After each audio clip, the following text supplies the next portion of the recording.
Muy buenas noches, estimados doctores. Soy Gabriela Sánchez y le damos la bienvenida a la jornada de Derecho Procesal Penal y Litigación Oral organizada por el Centro Especializado en Altos Estudios Jurídicos, una institución jurídica enfocada en capacitar y formar estudiantes y profesionales del derecho. En esta ocasión tenemos la ponencia a cargo del doctor Óscar Paso Pineda, quien es asesor jurisdiccional del Tribunal Constitucional. Ha sido asimismo docente de la Academia de la Magistratura de la PUC, Universidad Nacional Mayor de San Marcos y la Universidad San Martín de Porres. Cuenta con estudios de especialización en argumentación jurídica por la Universidad de Alicante de España, en convenio con la PUC, así como en la American University Washington College of Law de los Estados Unidos. Es especialista en tutela supranacional de derechos fundamentales por la Universidad Complutense de Madrid, España, entre otros cargos que ha ocupado el distinguido doctor Óscar Paso Pineda durante su trayectoria jurídica. En esta oportunidad disertará acerca del tema jurisprudencia constitucional relevante para el proceso penal. Se les recuerda a los participantes mantener sus micrófonos apagados y que mediante el chat del Zoom podrán ir formulando sus preguntas acerca del tema tratado. Sin más preámbulos, se le cede el uso de la palabra al doctor Óscar Paso Pineda. Muchas gracias.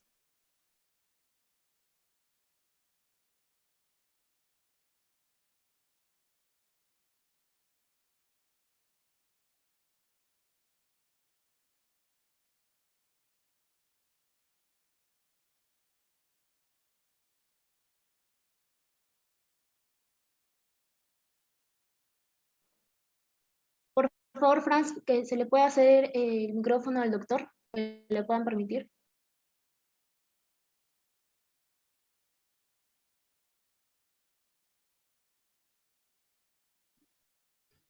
¿Qué tal? Buenas tardes, ¿me escuchan? Sí, doctor, perfecto. A ver, habilíteme también para compartir pantalla, por favor, porque tengo diapositivas.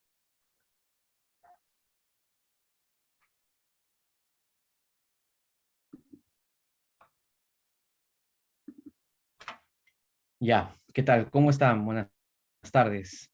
Muchas gracias por la gentil invitación. Se me ha pedido desarrollar un tema que, bueno, ciertamente es bastante complejo y amplio, así que he tratado de circunscribirlo a temas algo específicos, ¿no? Se me dijo que hablara sobre el tema de jurisprudencia relevante en temas penales en la jurisprudencia del Tribunal Constitucional. Y como comprenderán, pues si hablo de todos los temas penales en los que ha existido jurisprudencia del tribunal, pues nos quedaríamos horas de horas hablando, porque el tribunal ha emitido diversas jurisprudencias sobre varios asuntos penales. Así de que decidí enfocar esta exposición en lo que sería la problemática de la prisión preventiva, pero también ha sido una introducción para, a grosso modo, decir aquellas cosas, aquellas materias sobre las cuales el tribunal se ha pronunciado y que también tienen que ver con materias penales, ¿no? Para que más o menos hagamos una idea de en qué casos, qué situaciones suele intervenir el Tribunal Constitucional cuando se trata de temas relacionados con la justicia penal. Así es que, bueno, sin más, procedo a lo que sería iniciar la exposición. Un primer tema es relativo a las relaciones entre la Constitución y el derecho penal. Y acá sí me interesaba detenerme porque creo que esto ejemplifica muy bien cuáles son los puntos de conexión que existen entre la justicia penal y el derecho constitucional, y que muchas veces no se terminan de ver de forma clara, ¿no? Yo trabajo en el tribunal, como se dijo en la presentación, y algo que suele pasar o que solemos advertir al interior del Tribunal Constitucional es de que se piensa por parte de los litigantes penales de que la justicia constitucional es una suerte de suprainstancia de lo que se ha litigado en el derecho penal, o es seguramente una instancia más de revisión de las pruebas respecto de cómo ha valorado las mismas la autoridad jurisdiccional en temas penales. Y esto genera bastantes problemas, ¿no? Porque el tribunal en muchos casos declara la improcedencia de las demandas de habeas corpus porque se llega a asumir de manera concreta de que se usa la justicia constitucional con el propósito solamente de prolongar una discusión que había sido iniciada en sede penal. Así de que me interesa que se vea en esta pequeña introducción cómo es que sí sería posible obtener eventualmente pronunciamientos de fondo por parte del Tribunal Constitucional y también ver dónde fallan los litigantes al momento de presentar un caso en la justicia constitucional, porque creo que ese es un punto muy importante, ¿no? Por lo general, existen bastantes problemas respecto de lo que sería la presentación de demandas de habeas corpus, porque como les había comentado, uno de los grandes inconvenientes es justamente el hecho de pensar de que la justicia constitucional es simplemente una instancia más de revisión de las pruebas que ocurrió en sede penal. Así de que me interesa en esta introducción hablar un poco sobre esto. Un primer asunto que permite la activación de la justicia constitucional cuando se trata de asuntos penales es el tema vinculado con el principio de proporcionalidad. No puedo explicar a detalle en qué consiste este principio porque podríamos quedarnos también horas de horas. Les recomiendo sobre esto leer dos libros muy importantes que están publicados en el Perú. Uno de ellos es de Aaron Barak, el libro se llama Proporcionalidad y lo ha publicado la editorial Palestra. Actualmente hay una feria de libros en el Parque Kennedy, así de que están con buenos precios ahí. Les recomiendo este texto porque me parece de los mejores que se han publicado en el Perú sobre proporcionalidad. Este Barak es un juez del Tribunal Supremo de Israel, así de que es una autoridad que conoce con bastante conocimiento práctico lo que sería el desarrollo de este principio constitucional. Y otro libro también que puede ser bastante útil es de una autora argentina que se llama Laura Clérico y su libro se llama El examen de proporcionalidad en el derecho constitucional. Si les interesa, porque están vinculados con el tema penal, cómo se aplica el principio de proporcionalidad, hay otro libro muy bueno que también lo ven en el Perú, la autora se llama Gloria Patricia Lopera Mesa y el libro se titula El principio de proporcionalidad y las leyes penales. Con estos tres textos ya deberían conocer de sobra lo que es el principio de proporcionalidad. En buena cuenta, lo que se exige es que la autoridad jurisdiccional y también en general, pues cualquier autoridad del Estado, respeten una relación de proporcionalidad entre la medida que se está adoptando respecto de la finalidad que se pretende conseguir. Cuando se habla de proporcionalidad y su relación con la justicia penal, primero podríamos identificar errores que son atribuibles al legislador democrático. Este tema es muy importante porque, claro, se justifica el uso de la justicia penal cuando, por ejemplo, la redacción de un tipo penal es desproporcional respecto de la finalidad perseguida. No sé si han visto, pero seguramente creo que fue hace unas 2 semanas, el Tribunal Constitucional declaró de que la sanción establecida para el delito de robo agravado era desproporcional porque no guardaba coherencia con la regulación de otros tipos penales como podría ser el delito de homicidio. Y se decía pues de que la protección de un bien jurídico como era el patrimonio en lo que sería la escala del legislador peruano tendría más relevancia que la protección del bien jurídico vida. Así de que la proporcionalidad ingresa ahí cuando vemos concretamente de que el legislador ha vulnerado el principio de proporcionalidad. Por eso les pongo aquí, en esta primera lámina, la proporcionalidad y la vinculación con lo que serían los errores atribuibles al legislador. Es decir, cuando el legislador, en virtud de la configuración de la cual goza en todo Estado democrático, establece tipos penales que violan la Constitución, porque, bueno, pueden violar el principio de legalidad, supuesto en el cual también se puede activar la justicia constitucional, o eventualmente también porque no se respete el principio de proporcionalidad, que como les había comentado, es uno de los supuestos que justamente habilita el uso de la justicia constitucional. Un caso bastante sonado, les agradecería a las personas de soporte técnico que admitan a las personas que van ingresando porque estoy poniendo a aceptar a cada rato y me desconcentro un poco. Eh, Como venía comentando, otro caso muy conocido de error atribuible al legislador y que está vinculado con la justicia constitucional es el caso relativo a la penalización de las relaciones sexuales de menores de edad.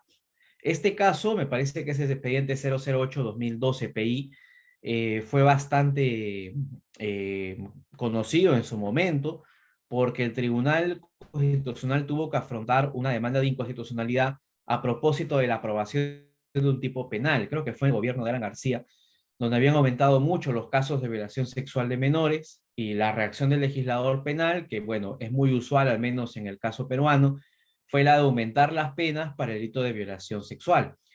Y bueno, casi siempre ocurre esto, al menos en el Perú, respecto de los delitos que suelen ser los más recurrentes. Pero a veces, pues, queda incoherente el Código Penal, porque si bien se aumentan las sanciones penales para algunos delitos, sin embargo, esto no ocurre respecto de otros. Y claro, lo que terminó por ocurrir en lo que sería la justicia constitucional fue de que se había presentado una demanda de inconstitucionalidad porque tratando de reaccionar a todos los casos de violación sexual, el legislador había aprobado un aumento del tipo penal en cuanto a la sanción, pero también en cuanto a la configuración del tipo. ¿Por qué? Porque había establecido de que las personas de 14 y 18 años no podían dar consentimiento en materia sexual. Y ahí se genera una pregunta constitucional, ¿no? Porque era la duda respecto de si el legislador penal podía tipificar o sancionar conductas que en principio estaban dentro de lo que sería el libre desenvolvimiento de la sexualidad de las personas. Y claro, lo que terminó por ocurrir fue que el legislador finalmente aprueba esta modificación y se entendía que si una persona de 17 años mantenía relaciones sexuales con su pareja de 19, esto era un delito, porque se entendía que no había consentimiento porque este recién se formaba desde los 18 años. Y cuando se presenta la demanda de inconstitucionalidad, el tribunal precisamente emplea el test de proporcionalidad con la finalidad de determinar si es que la nueva regulación que habría establecido el legislador era o no compatible con los bienes, valores o derechos que están en la Constitución. Y bueno, ¿qué se termina por advertir ahí? Algo muy concreto, ¿no? Y esto significa que en el caso peruano, por ejemplo, uno podía contraer matrimonio a los 14 años, pero no podía decidir sobre el hecho de mantener relaciones sexuales con otra persona. Y esto suponía que para el legislador era más importante la decisión de con quién mantenía relaciones sexuales que la decisión de casarse con alguien. Así de que ahí se ve cierto nivel de incoherencia porque tampoco guardaba compatibilidad con las normas establecidas en el Código Civil de 1984. Y el tribunal declaró de que esto era inconstitucional. Pero lo llamativo de este caso es que el tribunal dice, claro, que la ley que ha sido aprobada por el Congreso es contraria con la Constitución, pero también resalta algo muy importante, y esto es de que el Poder Judicial también estaba de acuerdo con esta tesis. También había señalado de que el establecimiento de sanciones penales por falta de consentimiento de las personas entre 14 y 18 años de edad, cuando en realidad lo habían brindado, era una violación de la libertad sexual. El Poder Judicial también lo hace, pero en un acuerdo plenario.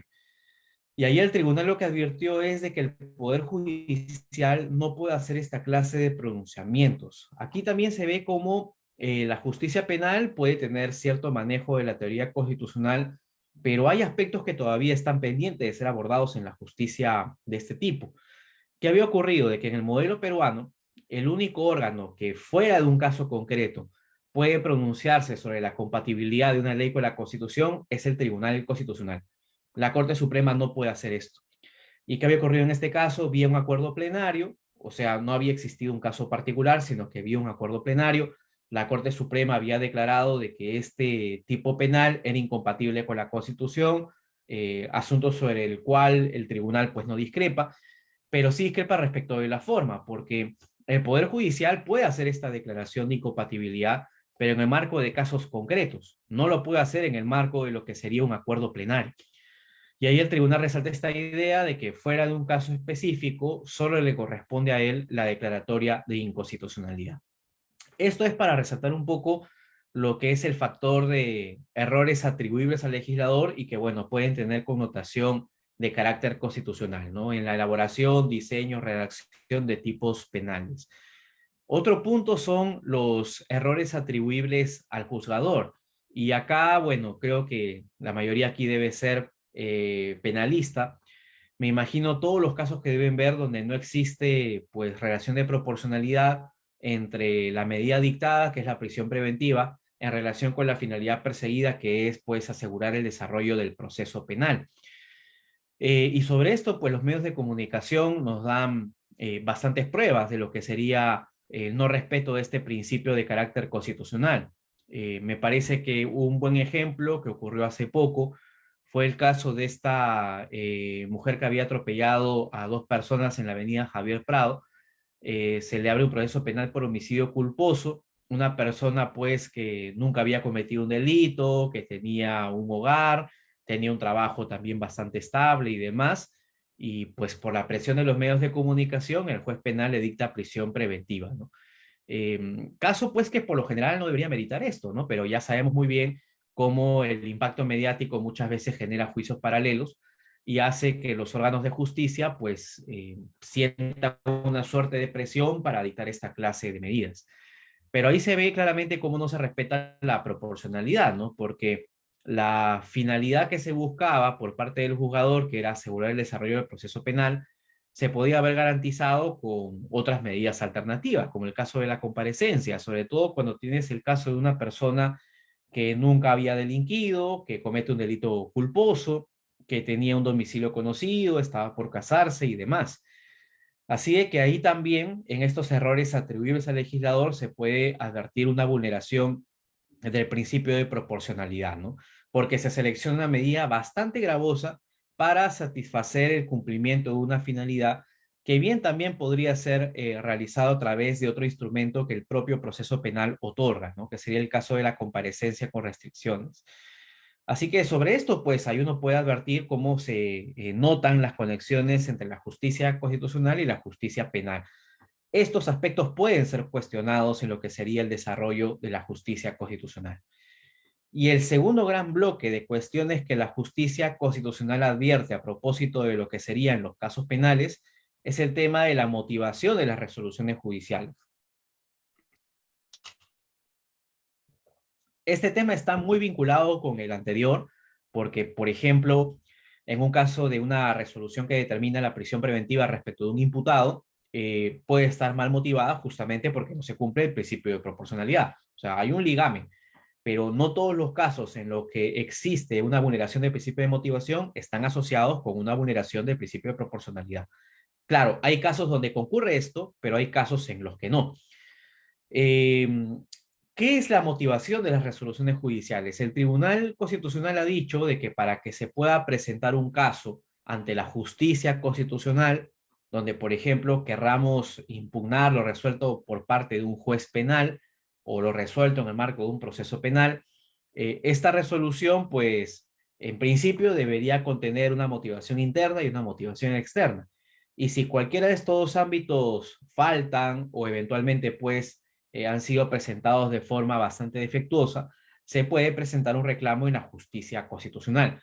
¿Qué es la motivación interna? Pues la idea de que existe una coherencia entre las premisas y la conclusión adoptada. Es decir, de que la resolución de la autoridad jurisdiccional pues establezca lo que serían en el ámbito penal los factores para la determinación de la responsabilidad penal y que justamente la conclusión se derive de la construcción de estas premisas.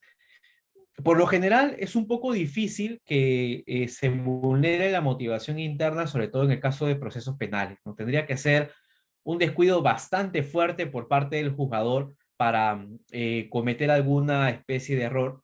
Y bueno, en realidad esos errores de motivación interna son más errores que podríamos denominar como errores de tipeo, ¿no? Errores de redacción que en realidad errores de fondo, pero se presentan también. Y bueno, eventualmente eso lo puede corregir el propio juez penal, pero la mayor cantidad de casos que se ameritarían el uso de la justicia constitucional serían los casos de la motivación externa de las resoluciones judiciales.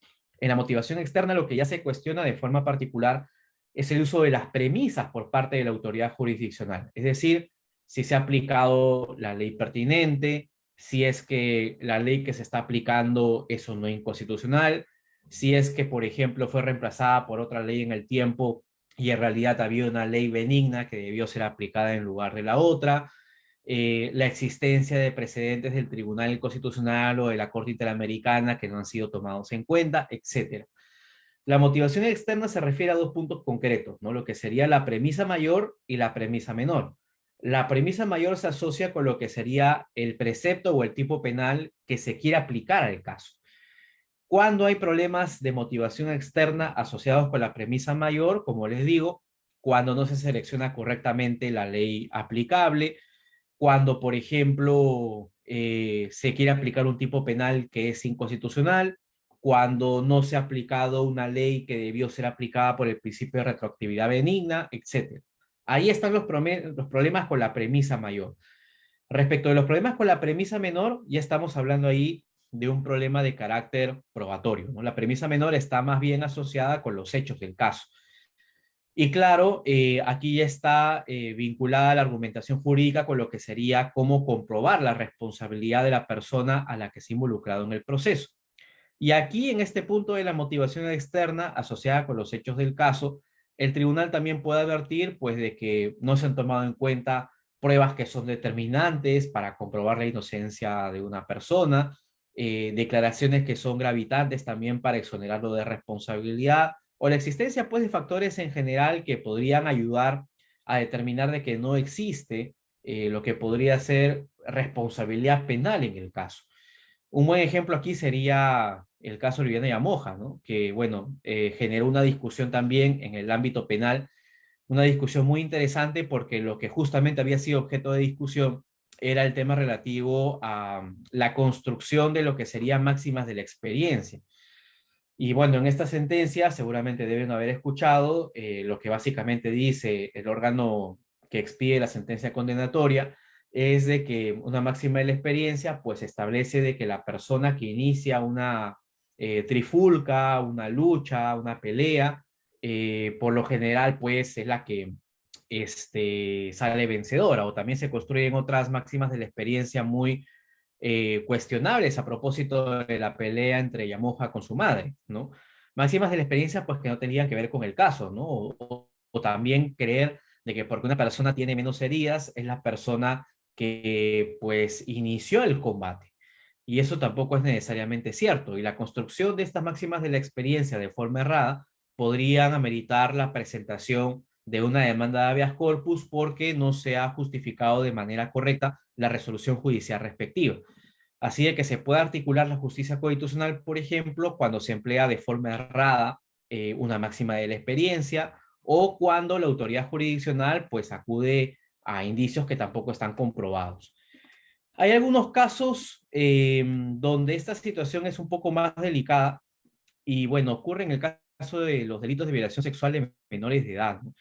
Porque a veces pues un menor declara y dos veces da una versión y en una se contradice y no hay más pruebas que esta declaración del menor. Y la pregunta es ahí, pues, si procede la determinación de la culpabilidad o de la inocencia del imputado.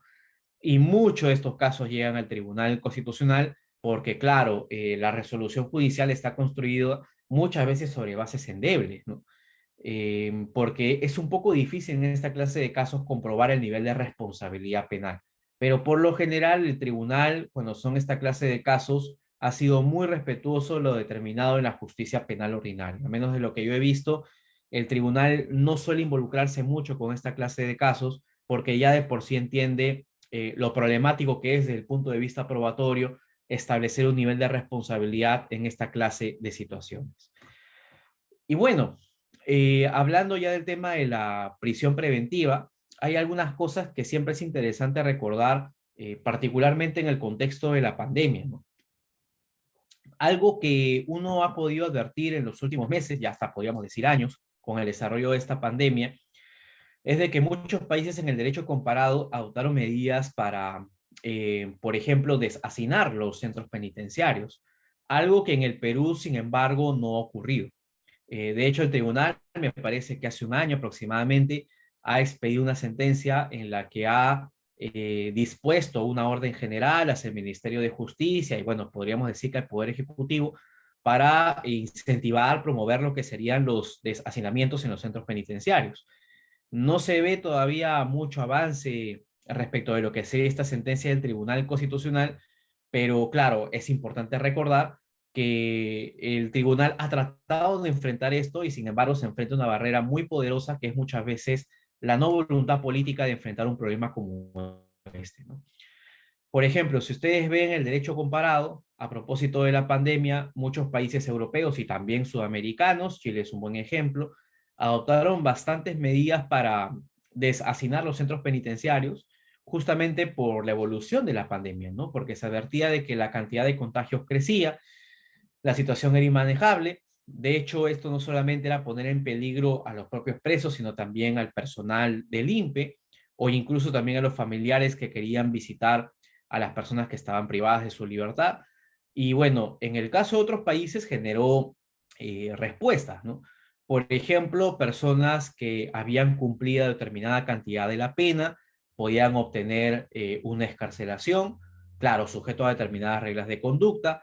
Se estableció también que para delitos menores también eventualmente la persona pudiera cumplir la sanción correspondiente en un domicilio particular, cuando también eran reos primarios. O sea, en el derecho comparado se ensayaron muchas soluciones para esta clase de casos. De hecho, la Corte Interamericana en su momento determinó que en el momento más grave de la pandemia había que revisar de oficio la situación de las personas que estaban en las cárceles, ¿no?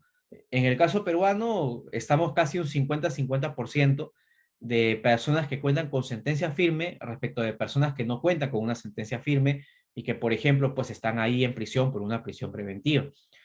Y en esta clase de casos, pues lo que la Corte dijo es traten de establecer un mecanismo de revisión de oficio para ver la situación de esta clase de personas. Sobre todo, pues, cuando eran personas primerizas, cuando eran personas que habían demostrado buena conducta y demás. Pero en el caso peruano, esto desgraciadamente brilló por su ausencia, ¿no? Y también algo que también está muy vinculado con la justicia penal y el derecho constitucional es el especial cuidado respecto de personas que están en situación de riesgo, ¿no? Por ejemplo, en el caso peruano, algo muy llamativo que ocurre es de que hay algunas medidas que se pueden adoptar respecto de personas procesadas, pero no respecto de personas condenadas, ¿no? Por ejemplo, ¿qué pasa cuando un adulto mayor es el que ha sido objeto de una condena? ¿No? En esta clase de casos, la justicia penal pues debería ser igual de enfática que cuando es una persona que tiene 20 o 30 años. Por lo general, cuando uno ve el caso de otras experiencias, esto está muy asociado con la gravedad del delito, ¿no? Por ejemplo, los alemanes persiguieron a los nazis en Sudamérica hasta una muy avanzada edad, ¿no? E incluso hace nada más, seguramente unos 10, 15 años, se expedían sentencias condenatorias contra personas vinculadas con el nazismo, ¿no? Personas que tenían 80, 90 años de edad, e igual la justicia penal en Alemania fue bastante rígida en esta clase de casos. Y claro, es normal entenderlo por la gravedad de delitos a los cuales se asociaba a estas personas. Pero cuando esto no ocurre así, habría que pensar si es que una prisión necesariamente es la respuesta para esta clase de situaciones, ¿no?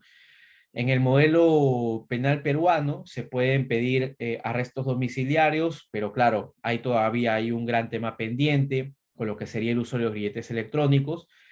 Pero aparte de eso también, la gran cantidad de medidas para acceder a lo que sería este cumplimiento alternativo de la sanción o de las medidas respectivas está para las personas procesadas, pero no para las personas condenadas. Hay un asunto también que la justicia debería comenzar a revisar, ¿no?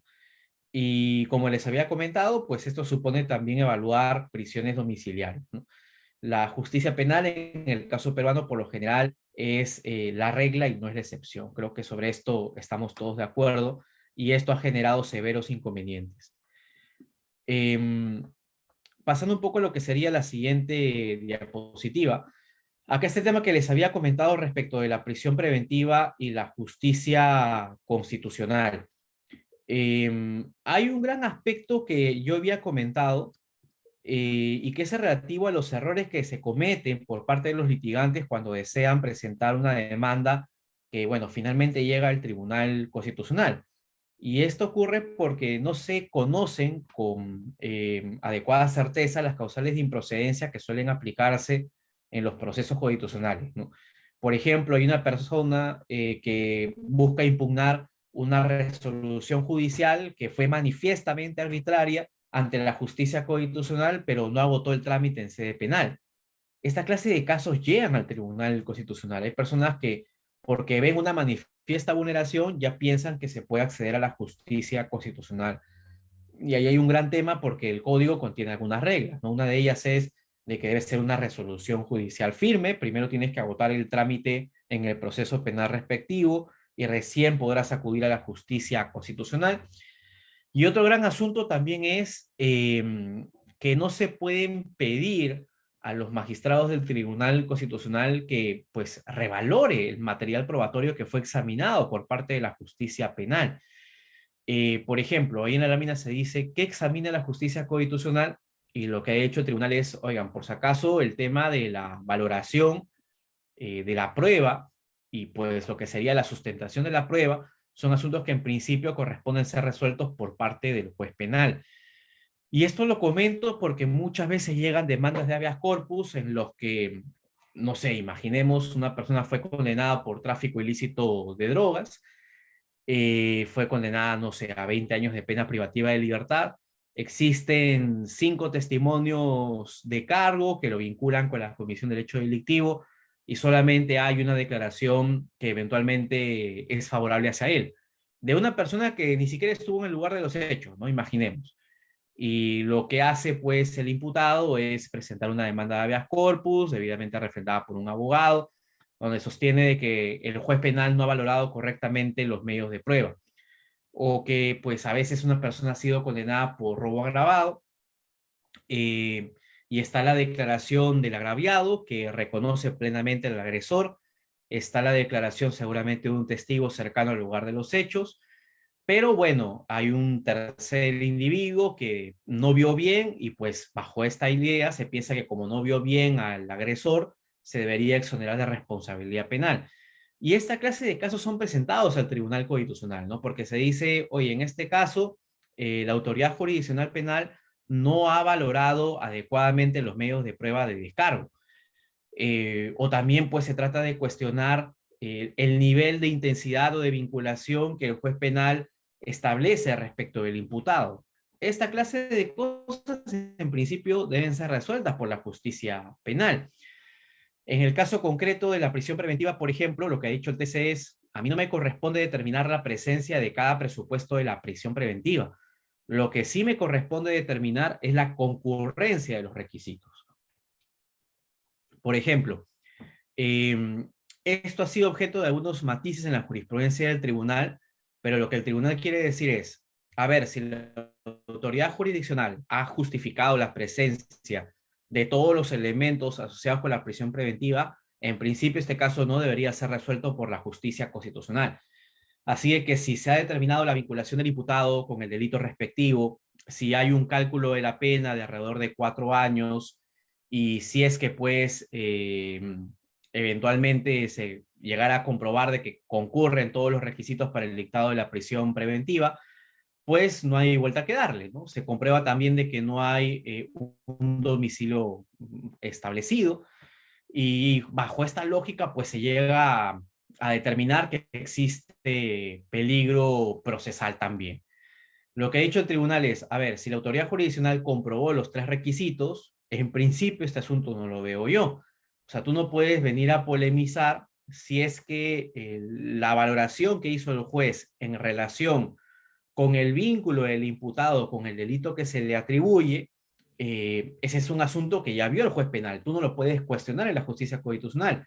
Ese criterio del juez para asociar a la persona con el delito que se le atribuye es propio de la justicia penal y no propio de la justicia constitucional.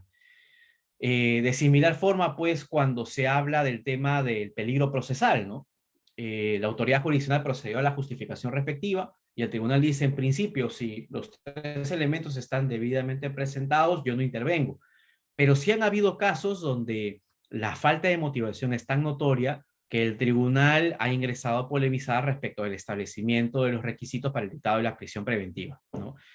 Por ejemplo, yo he visto casos en los que para sustentar el peligro procesal, un juez simplemente dice de que el imputado tenía visa, ¿no?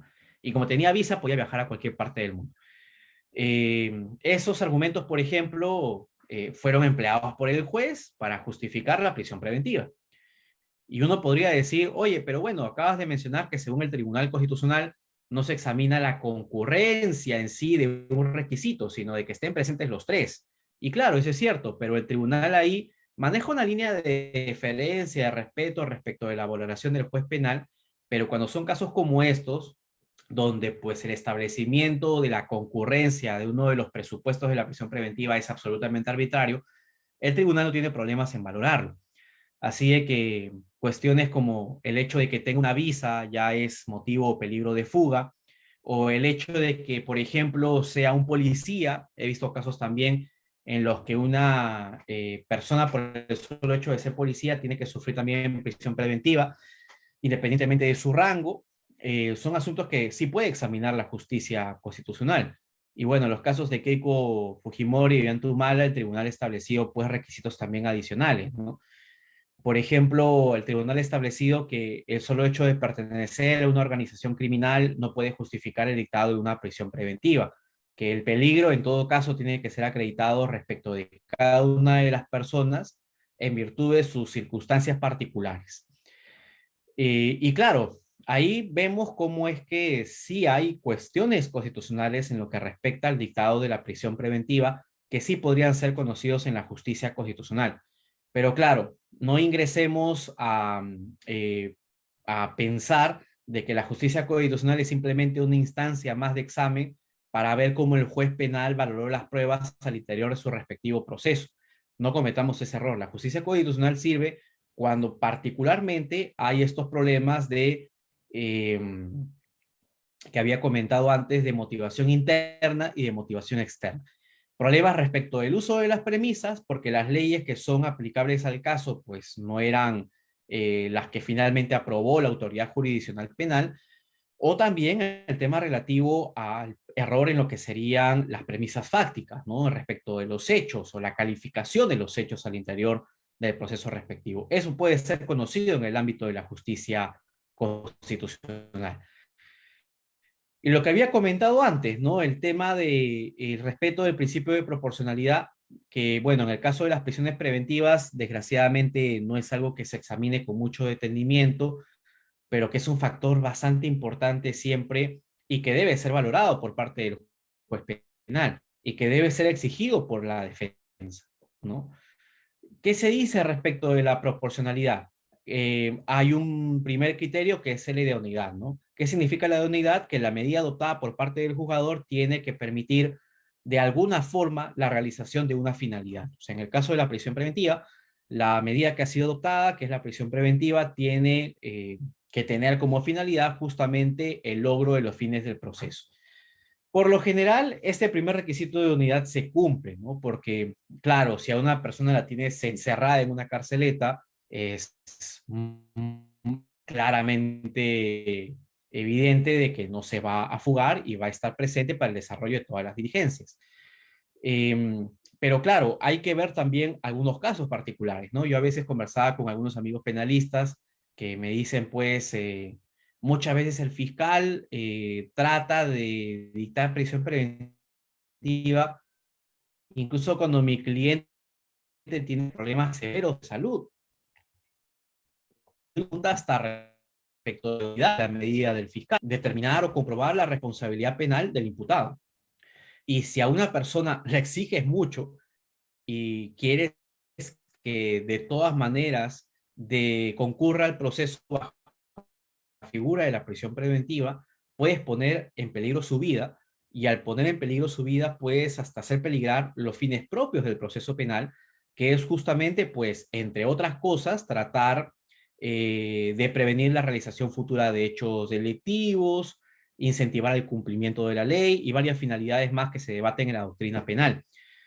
Así de que si un fiscal, por ejemplo, busca presionar para que una persona delicada de la salud concurra al desarrollo de un proceso penal, ahí ni siquiera se estaría garantizando la idoneidad, porque el fiscal no estaría promoviendo lo que sería la finalidad del proceso penal, que es esclarecimiento,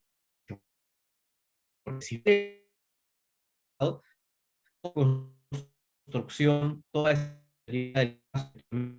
más.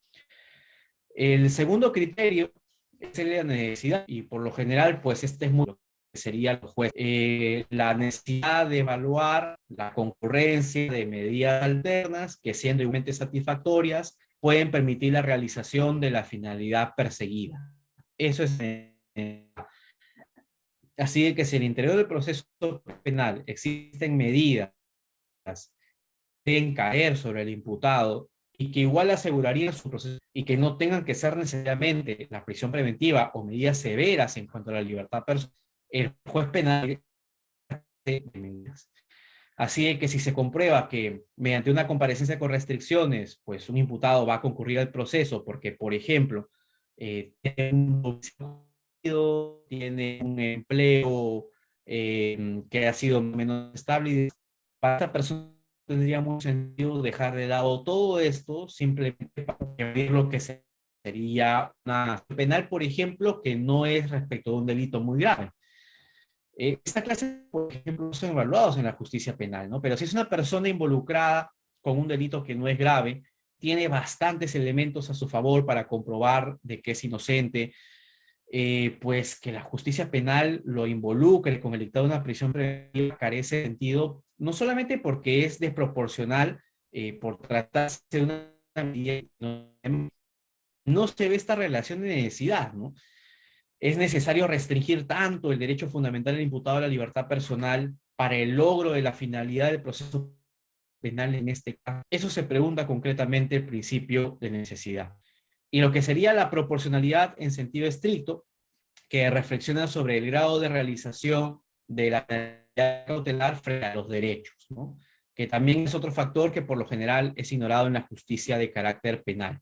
Mientras más grave sea eventualmente la restricción al derecho fundamental, más alta tiene que ser la satisfacción de la finalidad o del bien perseguido.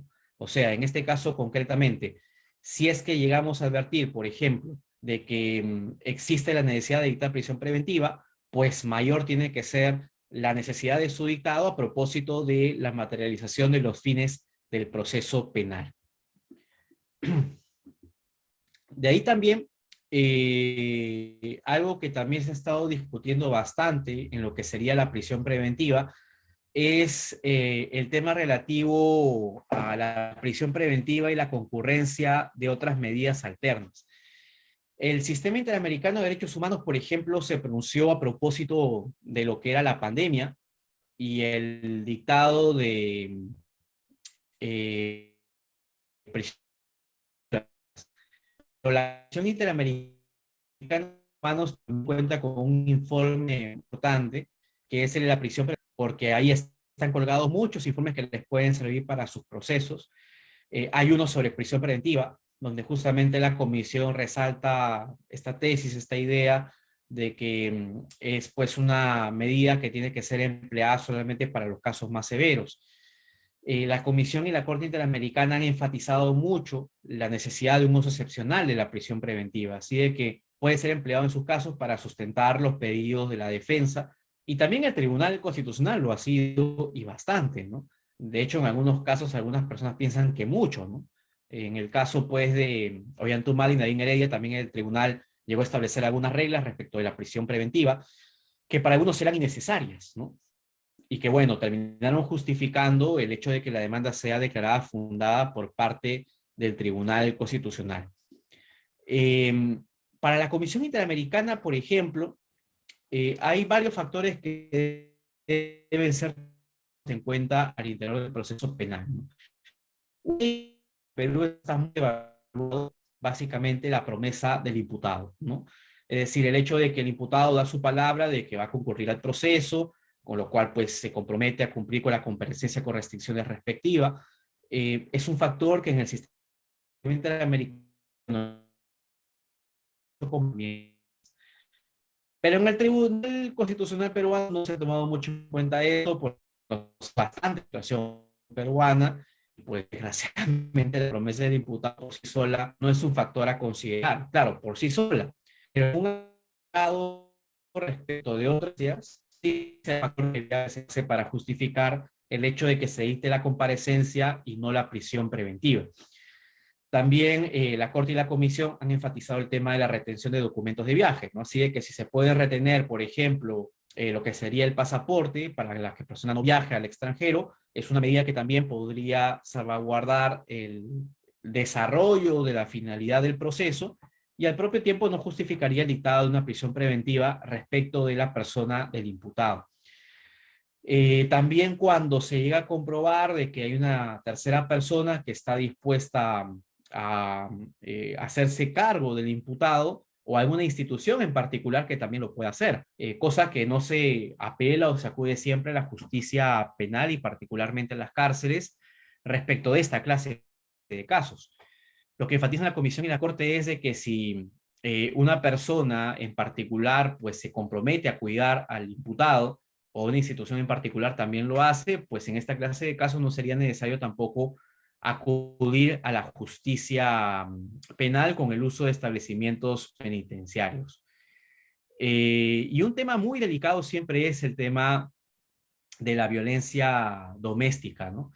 En el caso de la violencia doméstica, pues muchas veces cuando se quiere dictar prisión preventiva, un factor que está de por medio es el tema relativo a qué hacer concretamente con el imputado.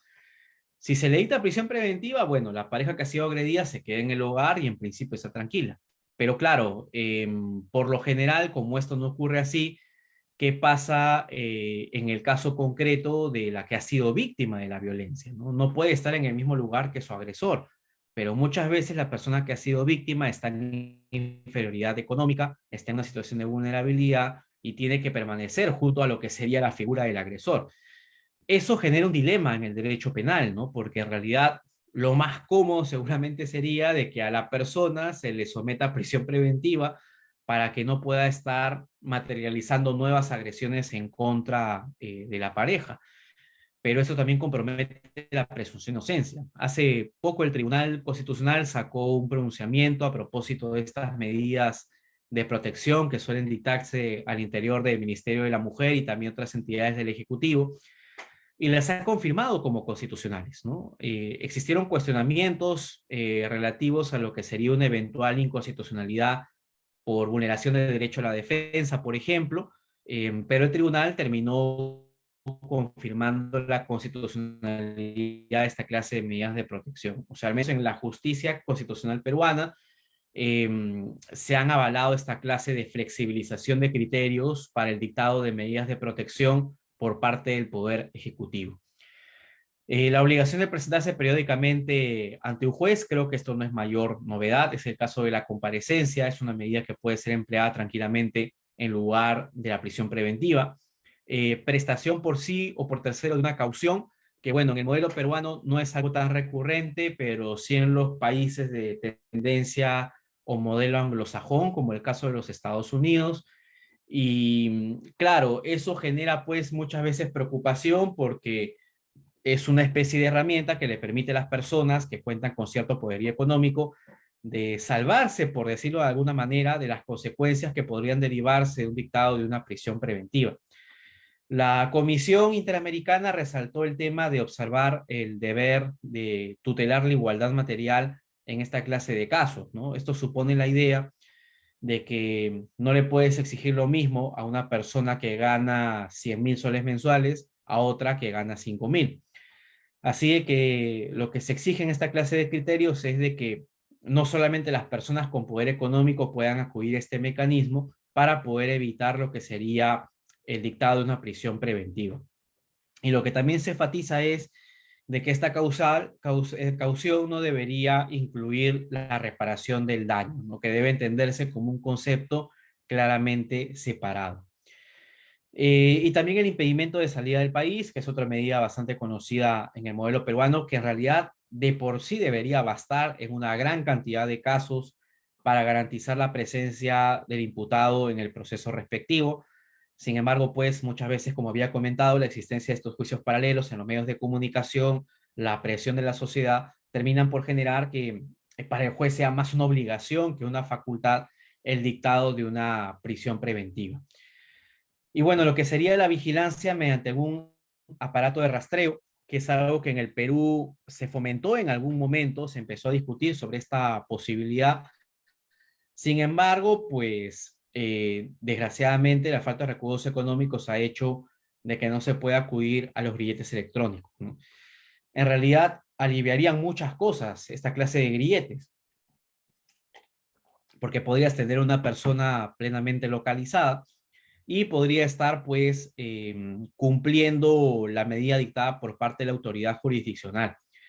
Y no tendríamos que recurrir de manera tan constante al dictado de la prisión preventiva, ¿no? Bueno, en muchos países europeos, incluso en unos americanos, ya hay bastante fomento respecto del uso de los billetes electrónicos, pero desgraciadamente en el Perú es un tema que ha sido muy postergado, ¿no? Y bueno, en el caso del hacinamiento de los centros penitenciarios, en el contexto de la pandemia, esto se vuelve mucho más delicado, ¿no? Porque mientras todos sigamos contagiándonos, en sí el virus siempre va a estar en circulación. Así de que es importante de que en realidad el Estado se tome en serio esta idea de poder deshacinar lo que serían los centros penitenciarios, ¿no? Porque bueno, hoy en día estar en un lugar con mucha concurrencia de gente y de hecho un lugar cerrado es un foco seguro de contagio, ¿no? Y bueno, hay que recordar que no todas las personas están en una misma condición. También hay personas que están bajo prisión preventiva y que pues no se ha comprobado todavía su responsabilidad penal. Así de que el grado de afectación a la salud respecto de esta clase de casos es igual de importante, claro, pero todavía tiene un impacto mucho mayor porque se trata de medidas dictadas en contra de una persona cuya responsabilidad no ha sido comprobada, ¿no? De hecho, como ha dicho el propio Tribunal Constitucional, se requiere una motivación cualificada cuando se trata de las prisiones preventivas, porque es la medida más severa que usa el derecho penal. Incluso quizás más severa que una sentencia condenatoria, porque en la sentencia condenatoria al menos se parte de la premisa de que ya se ha desvanecido la presunción de inocencia porque el juez penal, luego de valorar las pruebas que han sido aportadas al proceso, llega a vincular al imputado con el delito que se le atribuye. Pero en el caso concreto de lo que sería el dictado de una prisión preventiva, esta vinculación todavía no está claramente determinada. No existe certeza respecto de la autoridad jurisdiccional y sin embargo se le está privando de su libertad. Así de que el tribunal ha establecido ahí un deber de motivar cualificadamente esta clase de resoluciones, ¿no? Por lo general, el tribunal, por lo que yo he visto en la práctica, revisa con más detenimiento el dictado de prisiones preventivas que el dictado de sentencias condenatorias, ¿no? Porque, claro, estamos frente a personas cuya responsabilidad penal todavía no ha sido debidamente esclarecida en el proceso.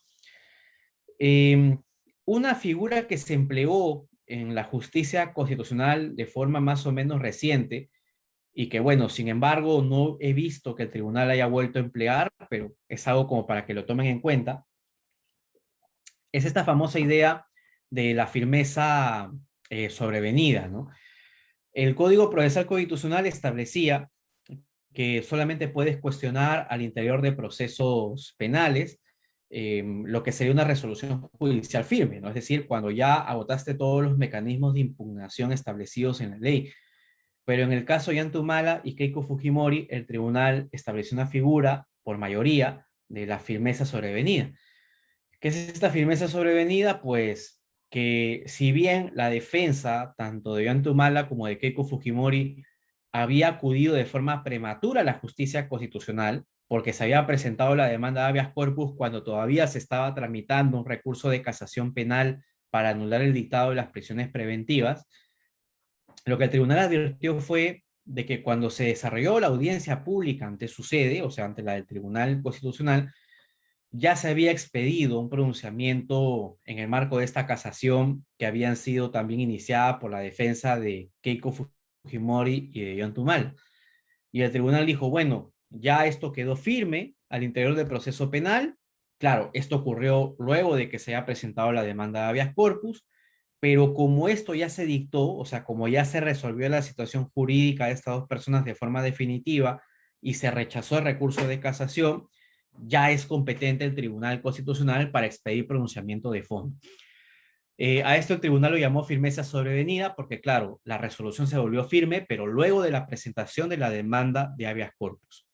Esta figura el tribunal la admitió y para mí es muy peligrosa, ¿no? Porque esencialmente supone de que tanto en los casos de los habeas corpus, pero también lo de los amparos, podrás promover paralelamente demandas, ¿no? Porque mientras se está desarrollando, seguramente en segunda instancia, tu proceso judicial, para asegurarte vas metiendo una demanda de amparo o de habeas corpus, según cuál sea el caso, y cuando ya se resuelva aquí, ya seguramente el caso llegó al Tribunal Constitucional. Así de que me ingresas un escrito, dices de que ya operó la firmeza sobrevenida y le pides un pronunciamiento al Tribunal Constitucional. Yo creo que esto podría afectar bastante la justicia constitucional porque promovería lo que sería la presentación de demandas paralelas, ¿no? Pero es lo que el tribunal dijo por mayoría en estos dos casos. Pero la verdad, después de estas sentencias, no he visto que el tribunal haya vuelto a acudir a la figura de la firmeza sobrevenida. Así de que igual mucho con esto. Si por ahí conocen de algún caso así, pues obviamente uno no pierde nada probando a ver qué dice el tribunal respecto de esto, ¿no? Yo en lo particular creo que el tribunal no tiene mayoría respecto de esta posición. Es mi idea particular. Pero habrá que ver qué responde oficialmente el tribunal respecto de esta figura cuando se presenten otra clase de casos en materia penal.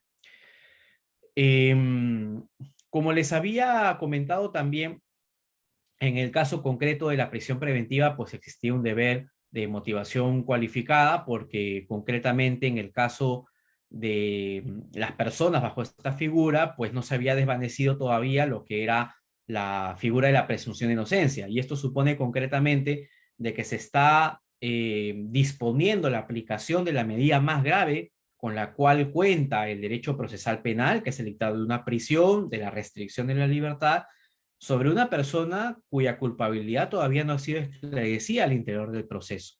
Y esto hace de que sea la resolución más grave, ¿no?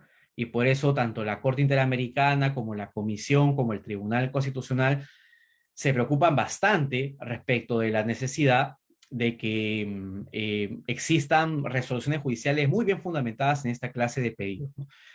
De hecho, el Tribunal Constitucional también ya ha declarado inconstitucional esta pues clásica idea de fundamentar las resoluciones judiciales solamente considerando la prognosis de la pena, ¿no? Es decir, se dice que porque la persona va a eventualmente padecer una pena privativa de libertad bastante prolongada, va a huir del desarrollo del proceso, ¿no? El tribunal ya ha dicho también que eso es inconstitucional.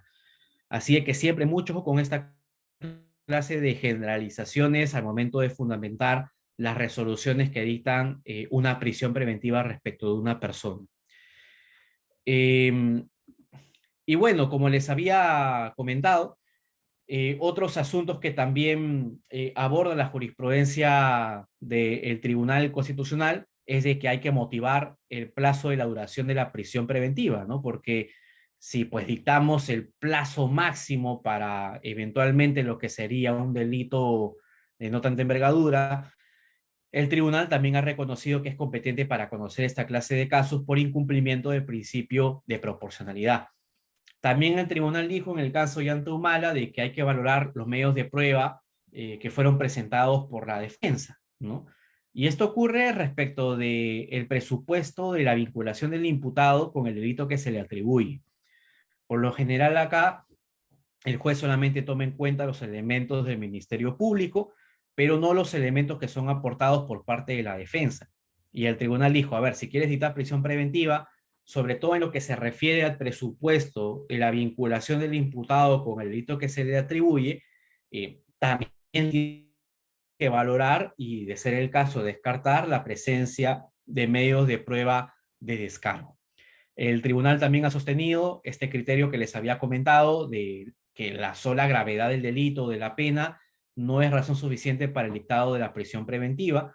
Y también el tribunal ha exhortado a seguir los criterios de la Corte Interamericana de Derechos Humanos. Yo les recomiendo que revisen la página web tanto de la Comisión y de la Corte, porque ahí van a encontrar bastante información sobre el tema de la prisión preventiva. De hecho, la Corte Interamericana cuelga cuadernillos de jurisprudencia. En Google pueden poner Corte Interamericana, cuadernillo de jurisprudencia, libertad personal, y les van a salir todos los casos en los que la Corte Interamericana se ha pronunciado a propósito de este derecho. En el 80% de sentencias son respecto de personas condenadas o sometidas a dictados de prisión preventiva. Así de que ahí pueden encontrar bastantes criterios jurisprudenciales desarrollados por parte de la Corte Interamericana. Bueno, yo les dejo ahí mi correo electrónico personal eh, y para que eventualmente si tuvieran alguna duda, pregunta respecto de material o alguna sentencia me lo puedan hacer llegar. Yo con gusto voy a contestarles. No sé si hubiera alguna duda, inquietud del público. De no ser así, yo habría culminado con mi presentación agradeciendo por la invitación formulada hacia mi persona. Claro, doctor, muchas gracias. Sí hay una pregunta, la voy a formular, que es la siguiente. A su opinión, ¿la prisión preventiva debe de tener alguna modificación o análisis? Esto debido a que ha sido tema de debate últimamente.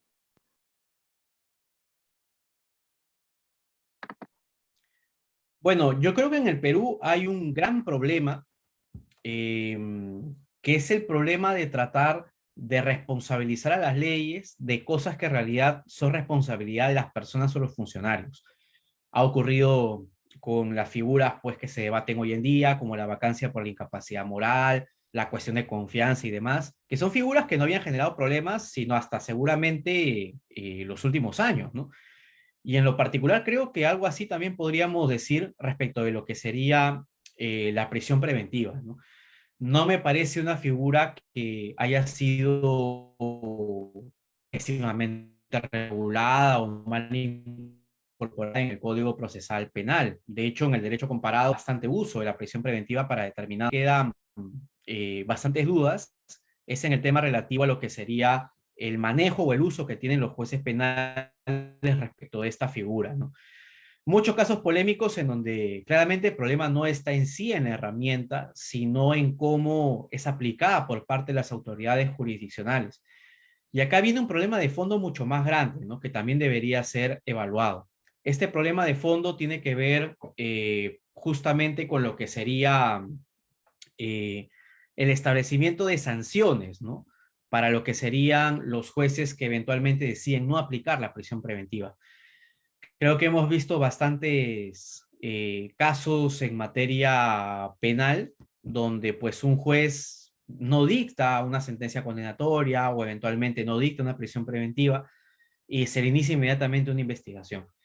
Yo creo que ahí se vulnera claramente lo que sería la lógica de la independencia judicial y yo creo que ahí está el problema, ¿no? Que las autoridades jurisdiccionales están muy coaccionadas tanto por lo que serían estos juicios paralelos de la opinión pública, pero también por lo que serían los órganos disciplinarios. Esta clase de prácticas deben erradicarse, no estar persiguiendo a los jueces por sus decisiones, y yo creo que recién ahí vamos a ver el verdadero uso que podría darse la prisión preventiva. Pero yo en lo particular no creo que la figura merezca alguna clase de precisiones o reformas profundas, ¿no? Como sí en el caso, pues, de otras herramientas en el derecho constitucional. En el caso de la prisión preventiva, yo creo que el asunto más está en el problema de la aplicación de la figura tal y como ha sido empleada por parte de los jueces, pero que esto obedece más a un problema extra proceso que intraproceso, ¿no? Que es el problema de la influencia negativa tanto de la opinión pública como de los órganos de sanción que existen al interior del Poder Judicial. Eso básicamente yo podría decir sobre esa pregunta. Muchas gracias, doctor, por su respuesta. En nombre del Centro Especializado en Altos Estudios Jurídicos, agradecemos el tiempo prestado de su persona para brindarnos tan satisfactoria ponencia y colaborar con nosotros. Hemos concluido de esta manera con la jornada de Derecho Procesal Penal y Litigación Oral.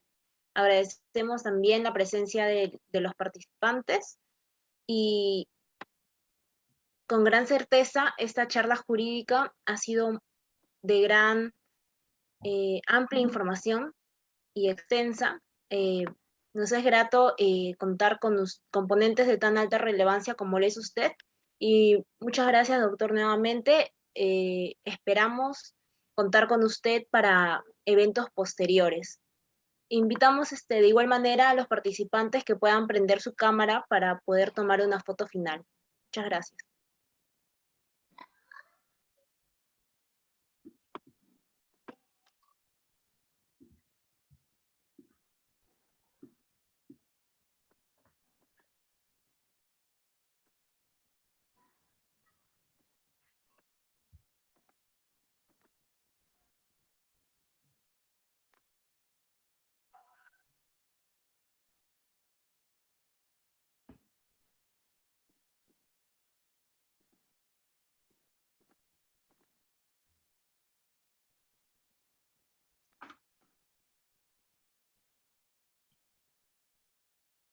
Sí, Franz, ¿podrías tomar la foto, por favor?